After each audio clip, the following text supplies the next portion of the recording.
and welcome to South Asia Today, a show that provides you the glimpses of South Asia. I'm your host, Shivangi Mishra. Let's begin with the headlines first. India celebrates T20 World Cup triumph, unites nation in cricket fever.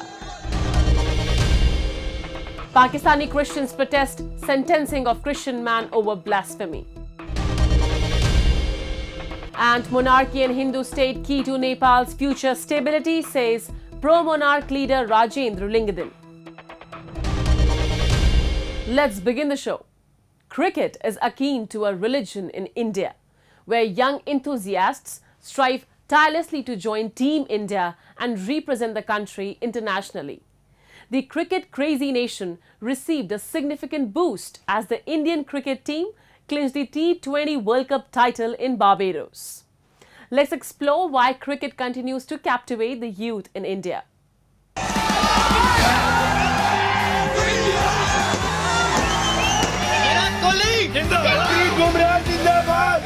A hero's welcome awaited Team India as they returned home triumphant champions of the ICC Men's T20 World Cup in Barbados.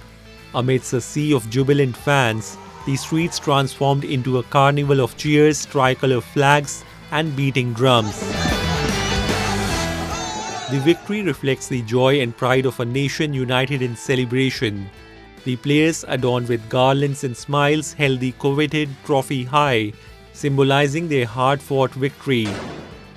From street parades to heartfelt speeches, India embraced its cricketing heroes, celebrating not just a win, but a testament to resilience, teamwork, and the spirit of the game. After nearly 4 weeks of power-packed action, India lifted the ICC Men's T20 World Cup 2024 trophy by defeating South Africa by 7 runs in the final match at the Kensington Oval in Bridgetown. The cricket fans in India are delighted with the win.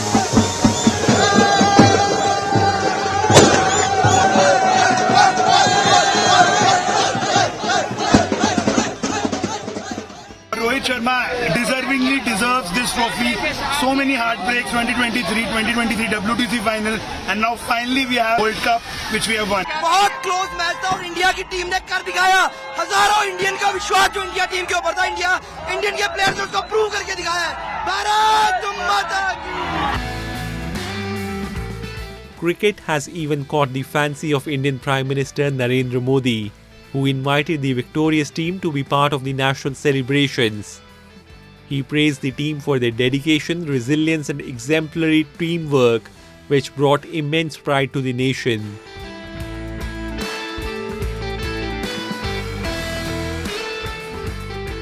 You know, the fantastic talent है Indian cricket में अभी and जो इन लोगों की energy है, इन लोगों की confidence है, वो एक अलग level की है at this point of time.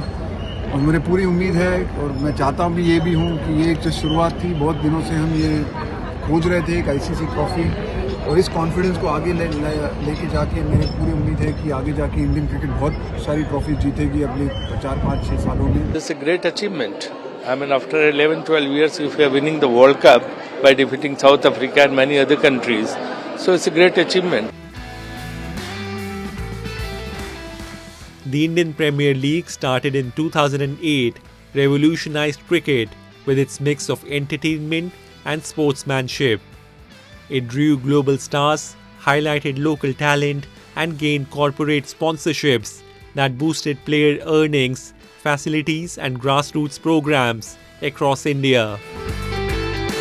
The franchisee system enhanced regional pride, making cricket even more culturally significant. Its success sparked international interest, solidifying India's cricket dominance and ensuring a bright future for the sport.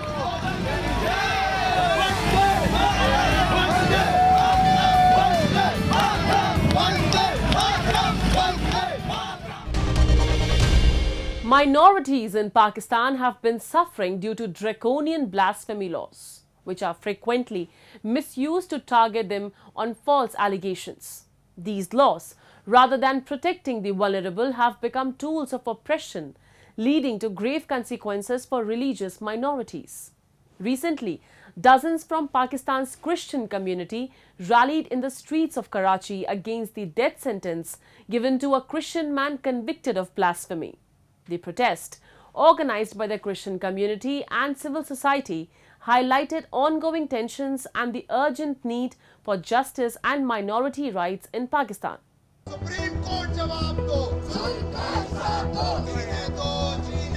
Dozens of civil society members in Pakistan's Karachi protested the death sentence given to a Christian man on blasphemy charges. Several Christians joined the rally, marking nearly a year since a major mob attack on Christians in Pakistan. The protest follows a Sahiwal court's verdict sentencing Ehsan Shan Masih to death for sharing hateful content against Muslims on social media. The protest, organized by the Christian community, minority rights march and civil society groups, took place outside Karachi Press Club to draw attention to the increasing persecution of religious minorities in Pakistan. ये जो शान मसीह Sahiwal anti terrorism court में उसको सजाए मौत सुनाई है, इस फैसले से हम मुतमिन नहीं हैं और ना सिर्फ पाकिस्तान की सारी अक़लियतें बल्कि मसीही जहाँ जहाँ आबाद हैं उन तक ये फैसला पहुँचा, उन्होंने सदाए एहतजाज बुलंद किया। The controversy began when on 16 August 2023, 26 churches and hundreds of homes were torched in Jaranwala, Faisalabad district, after two local Christian men were accused of desecrating pages of the Quran and writing a letter with blasphemous content. This triggered outrage among Muslims who attacked churches and Christian homes. Ehsan Masih, a 22-year-old man from Sahiwal district, Noor Jaranwala, posted the letter that sparked the violence on his TikTok account. Amir Farooq, a Muslim who now serves as a police officer, downloaded it and filed a complaint under Pakistan's blasphemy rules. Anti-Terrorism Court Special Judge Ziaullah Khan found Ehsan guilty of blasphemy, sentencing him to death, as well as 22 years in prison and a fine of 1 million rupees for other offences. Dushan was not party to the desecration. He was accused of reposting the defaced pages of the Quran on his TikTok account. Demand हमारी सदर पाकिस्तान से, supreme court of Pakistan से, army chief से और वज़ीर आज़म पाकिस्तान से है कि इस बच्चे को फौरी तौर पर इंसाफ दिया जाए, इस केस को फिलफौर ख़त्म किया जाए और जिन लोगों ने दर हकीकत जड़ावाला में तबाहकारी की, मजहबी दहशतगर्दी की, उनको वाकई सज़ा दी जाए। Minorities in Pakistan have been suffering due to drastic blasphemy laws, which have long been a source of controversy, with critics arguing they are often misused to settle personal scores and target minorities.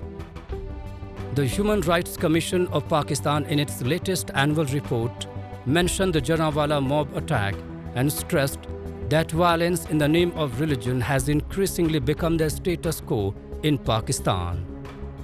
Moreover, in its report, HRCP has expressed concern over the potential for increased abuse following recent legislative changes that disproportionately affect minority groups such as Ahmadis, Christians, and Shia Muslims. Just last month in June, in Pakistan's eastern Punjab province, Sargodha city, a Christian man named Nazir Masih was brutally attacked by an angry mob over suspicions of blasphemy. Police officials reported that Masih was accused of desecrating the Quran. The surge in sectarian violence has prompted several countries, including the US, the UK, and Canada, to caution their citizens against traveling to Pakistan. This advisory adds to the existing travel restrictions due to terrorism and other conflicts, further emphasizing the country's security challenges. Until significant reforms are made, the threat of blasphemy-related violence will continue to overshadow the lives of Pakistan's religious minorities, hindering their hopes for a safer, more inclusive future.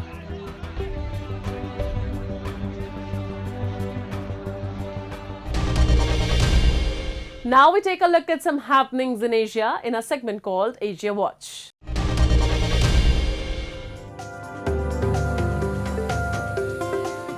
When her husband was killed by Islamic State militants, Saja Mehdi Abdul Rasul found herself a job in a laundry shop in order to provide for her 2 children. Now running her own independent business, Abdul Rasul said she had to learn new skills from scratch, but that soon she was able to grasp the ins and outs of how to run a laundry shop in Basra. Main production center of Iraq's oil exports, the southern city of Basra is weary after years of conflict and has long waited to see a noticeable effect of oil revenue on the economy and on people's daily lives. It was the front line in the war with Iran in the 1980s and more recently was in the grip of feuding Shiite militants pushed out by US and British-backed Iraqi government troops in 2008. In this landscape, many members of the community got surprised seeing a women-run business succeeding. With her business flourishing and her children growing up healthy, Abdul Rasul is grateful for the support provided by the community and wishes more women could follow her footsteps towards a more literal society where man and women can invest alike at all levels.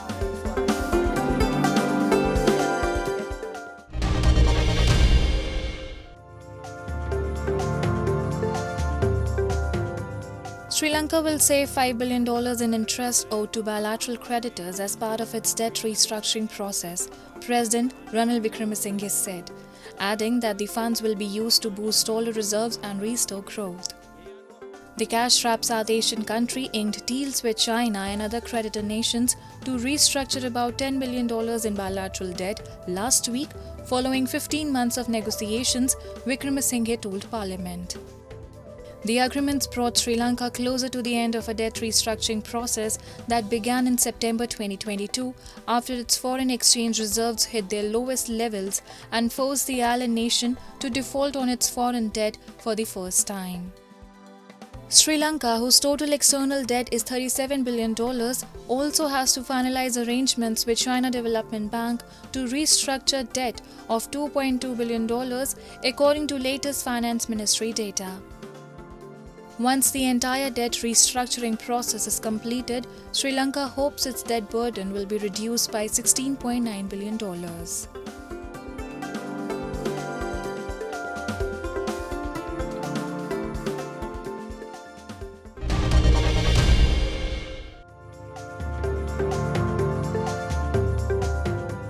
Volunteers in a town near the Philippine capital, Manila, have come up with a unique way to educate local residents about the importance of environmental protection by exchanging plastic trash for rice. Spearheaded by Giulio India and his group of volunteers, the Plastic Pellet Biags or Plastic in Exchange for Rice program involves residents of the town of Mabini exchanging sacks of litter collected from their beach regardless of their weight for a kilogram of rice. The project is funded by donations from private individuals and small companies that advocate for marine conservation, according to India. According to India, since cleanup efforts began in October 2022, more than 4,300 kilograms of garbage have been collected in exchange for a total of 2,600 kilograms of rice. The program has been a huge help to some residents like 46-year-old Janet Acevedo, who are having to cope with the increasing cost of basic goods like rice. The Philippines is the planet's worst polluter when it comes to releasing plastic waste into the ocean, accounting for 36% of the total input globally, according to an updated April 2022 report by the Our World in Data project at the University of Oxford.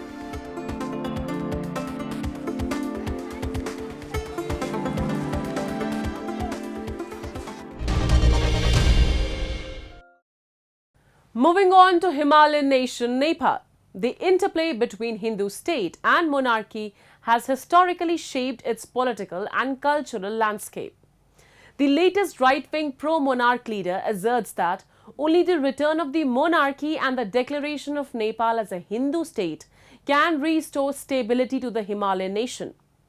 The leader's stance sparks debate about Nepal's future governance and identity. We have a report. A right-wing pro-monarch leader has claimed that only the return of monarchy and declaration of Nepal as a Hindu state would bring stability to the Himalayan nation. Chairman of right-wing pro-monarch Rashtriya Prajatantra Party, Rajendra Prasad Lingdon, claimed the present political system has failed and needs reform. Hindu राष्ट्र हुनुपर्छ भनेर हिँडेको party. Lingdon, also the parliamentary leader of the fifth largest party in the parliament with 14 seats, called for the dismissal of the federal structure, claiming it to be costly and unfavorable. हामीले नेपालको सन्दर्भमा नेपाललाई शान्त, स्थिर र समुन्नत राष्ट्रको रूपमा परिणत गर्ने हो भने यो प्रदेश तहको खारेजी हुनुपर्छ, हिन्दू राष्ट्र र राष्ट्र संस्थाको पुनर्स्थापना हुनुपर्छ र त्यसको जगमा जुन शान्ति स्थिरता कायम हुन्छ अनि जनताका प्रतिनिधिहरूले विकास निर्माणका कामहरू अगाडि बढाएर लान्छन्, देश अगाडि बढेर जान्छ भन्ने हाम्रो दृष्टिकोण छ. According to Lingdon, the party has been using the fronts of the roads as well as parliament to raise awareness and garner its support from the public to bring about the changes.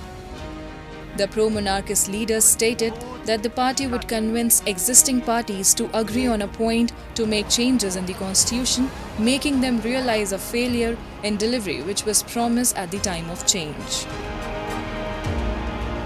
विद्यमान राजनीतिक दलहरू जसले गणतन्त्र, धर्मनिरपेक्षता, संघीयताको पक्षमा आफूलाई अहिलेसम्म आजको दिनसम्म उभ्याएका छन् उनीहरूलाई नै सहमत गराउने परिवर्तनका लागि, किनभने उनीहरूले जुन रोडम्याप बनाएर देशलाई अगाडि बढाए त्यो गलत भयो भन्ने कुरा अब व्यवहारले प्रमाणित भइसक्यो. त्यसकारणले करेक्सन गर्न उनीहरूलाई नै सहमत गर्ने र सहमतिबाटै नेपालमा राष्ट्र संस्था, हिन्दू राष्ट्र पुनर्स्थापना गर्ने र संघीयताको खारेजी गरेर नयाँ मार्गचित्रबाट देशलाई अगाडि लैजाने.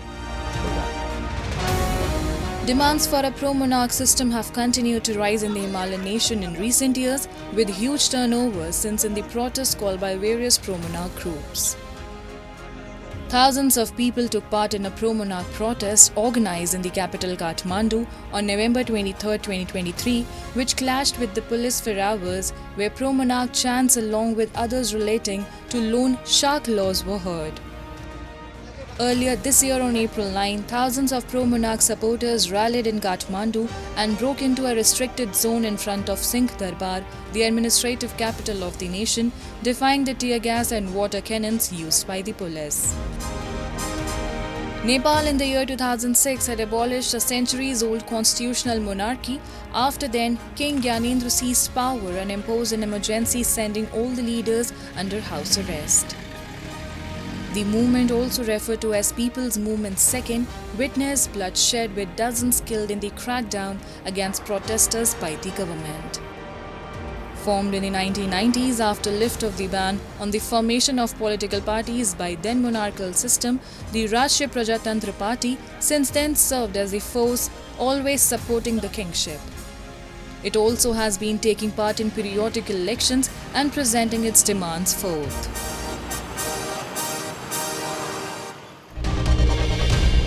The residents of Pakistan-occupied Jammu and Kashmir endure a year-long battle against soaring prices and unfulfilled promises. Despite repeated protests against inflation and high electricity costs, the administration provides no relief. A local named Fahab Hamid Kiani's revelation of torture while in custody underscores the harsh realities facing dissenters in this region. We have a report. It has been over a year and the residents in POJK are still grappling with inflation and high prices of wheat flour and other essential food items. There have been several protests demanding subsidies on wheat and flour prices as well as electricity bills, but the administration has not fulfilled any of these demands. Instead, they arrested those who joined the protests. Fahab Hamid Kiani, who was arrested along with other protesters in May, revealed that he was tortured in jail for 6 days. वहाँ पे 6 दिन हमें समझ लें torture किया गया कि हमें बंद कमरों में रखा गया, बाहर निकलने की इजाज़त नहीं है, किसी से मिलने जुलने की इजाज़त नहीं है. जो बंदा जिसका कोई जुर्म ही नहीं है, जिस पे कोई FIR नहीं है. During the massive demonstrations in May, 3 protesters and 1 security official were killed in clashes. An alliance of civil rights groups called off the protest following several days of turmoil when Pakistan Prime Minister Shehbaz Sharif approved a grant of 24 billion Pakistani rupees to help meet most of their demands. However, activists have now raised concerns over the lack of action in providing subsidies and any sort of relief to the residents.